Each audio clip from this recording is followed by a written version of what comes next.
Thanks to a recent update, it's now far easier to make stat-restricted accounts, so I was wondering how viable a summoning tank would be in modern RuneScape. In this video we're going to PvM, except I can only use summoning familiars to deal damage. Whenever you're ready, grab your cup of tea, sit back, relax, and enjoy. If you like my RuneScape content, don't forget to subscribe. Let's get started. A summoning tank is an account that is able to take a beating while dishing out some damage using the summoning skill. Therefore, a good summoning tank would need to have level 99 defense, HP, also known as Constitution, and summoning, in addition to some other PvM related skills such as archaeology and herblore. The stats you would want to avoid leveling are of course the other combat stats to maintain your summoning tank purity, such as attack, strength, ranged, and magic. Now, I'm not just going to create a new account out of the blue to test if something works. I want to know something like this is viable before attempting to create a true pure account, and perhaps even a series with some other restrictions. So the first question to answer is, can familiars even deal proper damage? This is the giant mole, which actually looks a lot more fierce since its graphical update back in 2014, and this is a spirit wolf, a level 1 summoning familiar that I'm convinced has never actually been used in bossing ever before. Since the spirit wolf can reliably take out cows and their calves, I figured the only rational thing to do was to make it fight the giant mole. Now, as you can see, the spirit wolf is a good boy and can deal damage, but it wasn't enough, so I decided to use its special scrolls attack, which apparently can scare non-player characters and seemed to work on both human and non-human NPCs like goblins. So why not on the giant mole? Well, as it turns out, it either just can't hit due to the boss's defense or just doesn't work on bosses. I think it's time to let our good boy retire and take on the giant mole with a slightly higher level familiar, the thorny snail. Now, I know a war machine when I see one, and this slimy monstrosity was bred for war. Just look at its face and aggressive stance. Now, the thorny snail has a special attack called Slime Spray, which basically consists of it violating the giant mole by secreting slime from its glands at terminal velocity.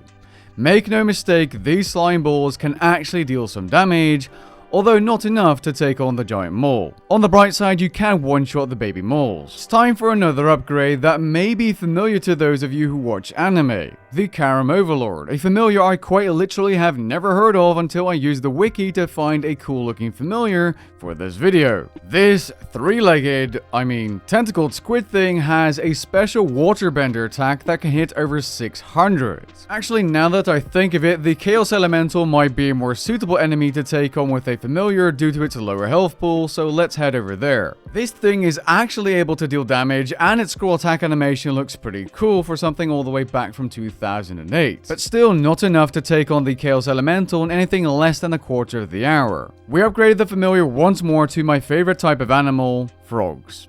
More specifically, the barker toad. This American toad is quite effective for its size, and if you're wondering how I know it's American, it's because it pukes out cannonballs with a caliber relative to the size of its mouth. It ended up taking out the Chaos Elemental in around 4 minutes before, of course, raising the flag. Now, 4 minutes is great and all, but it's time to bring out the big guns, and so I summoned a Ripper Demon. Wait, something's off here. I think it's a little bit too small. Ah, that's better. Now, the Ripper Demon is able to take out the Chaos Elemental in less than a minute if you're spamming scrolls, and it doesn't teleport you around too much. So it's one of the few familiars in the game that can actually give bosses a run for their money. And it can even kill its own kind. I'm not sure why you needed to know that information because it adds absolutely nothing of value, but hey, you now know that a Ripper Demon can take out a Ripper Demon. The first proper boss I tried was the Queen Black Dragon, and to spam scrolls with the Ripper Demon, I had a Spirit Cape in my bank, I was using Spirit Weed Incense Sticks, and of course clicking my Spiritual Prayer Potions to recharge the summoning bar.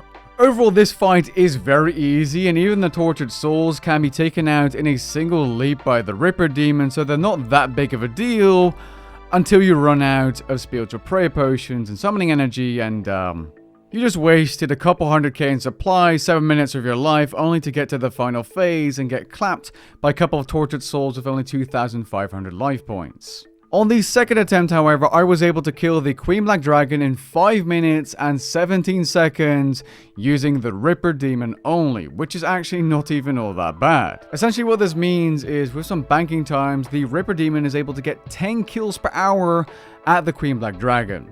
Definitely not bad. Next up, it was time to take on a very commonly killed boss, Vindicta.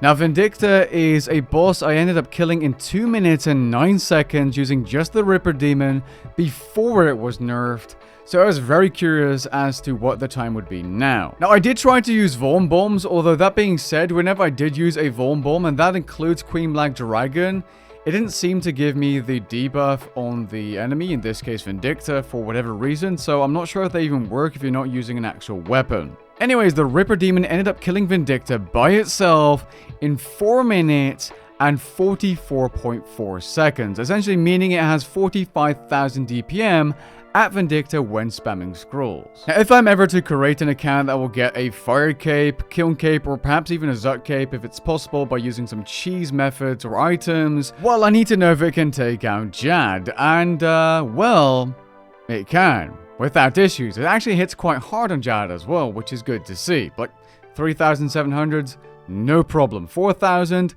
no problem. Jad is easy mode using a Ripper Demon. Next up, I figured I would try out Rafis from the Rex Matriarchs because they're a little bit stronger and have more health than the Daganov Kings. And honestly, it didn't seem all too bad until I aggroed the other Rex Matriarch, which didn't exactly make my task or challenge here much easier, so I teleported out and tried it again. I ended up taking out Rafis in around 4 minutes and 35 seconds, which again, might feel like it's long, but it's just your familiar doing that damage, so it is quite impressive. But can the Ripper Demon take out Corp? Nope, it dies instantly. Next up, I figured I would try some Goddar's Dungeon 3, starting with the Archgalasaur, simply because it seemed like a fun choice. Now, with zero mechanics turned on, it's literally a DPS dummy, and the Ripper Demon killed it in a little bit over 1 minute and 10 seconds. Next, I went straight to 5 mechanics turned on in normal mode, so essentially you would be doing this to unlock hard mode, and surprisingly, the Ripper Demon was performing very, very well. I would expect the Ripper Demon to feel things such as the arms. Now, the reason you see me attacking the arms here isn't because I want to deal damage with melee, it's because I need adrenaline to use defensives such as Devotion and Barricade to reduce incoming damage. Now, I might hit a 100 here or there, but basically, I was not dealing any damage whatsoever, and if you did have level 1 attack, you would be splashing here regardless, so you know, I don't need that extra 200 hits or 100 hits to get through the arms. The Ripper Demon is able to do it quite easily. Now, the entire fight really isn't too bad. You just don't want to run out of spiritual prayer potions and, well, that's exactly what happened the first time around because you're going to need like 20 plus of these to get through the fight. And, I simply didn't bring enough because I thought I needed food. Well, I was wrong, and I paid the price. But the second time around, I was able to take out the Archgalasaur, or Archgalasaur, in 11 minutes and 18 seconds, which, you know, I think is pretty cool. Next up, we have Carapac. Now, I figured this would be one of the more difficult ones, not only because you could run out of scrolls due to the amount of health, but also because of things such as the Lightning Walls mechanic. But by using the Time Warp and Barricade abilities in combination with each other, it wasn't even all that bad. Use a Resonance here and there, and you barely even use any food if you're using full Crit Bloom, Animate Dead, and the Aegis Aura, like I was doing, while just dealing damage using your Ripper Demon. Crazy. Now, I encountered a lot of lightning balls because I was trying to save a couple spiritual prayer potions for the final phase, as that's where you take the most damage from its auto attacks. And yeah, I ended up killing Carapac without really using any food, maybe like one brew sip. It did take me near 30 minutes to take out Carapac, but for an almost foodless familiar only kill, I was definitely satisfied. Now, these times could have been faster if I were to use the Reflect ability, a Blood Fury, a Death Touch Bracelet to reflect damage, and some other things. But yeah, that's what you can expect by just using a Ripper Demon here. Not bad whatsoever. So, is a summoning tank a viable playstyle or account? Well, yes, kind of. There are limitations like you not being able to deal damage to Araxor, but it might be possible to do more bosses like hard mode Archgalasaur, Telos, and even a complete fight kill. To find out, well, we'll have to see in the future. Let me know what you think of this video in the comments down below, and I'll catch you guys in the next one. Peace.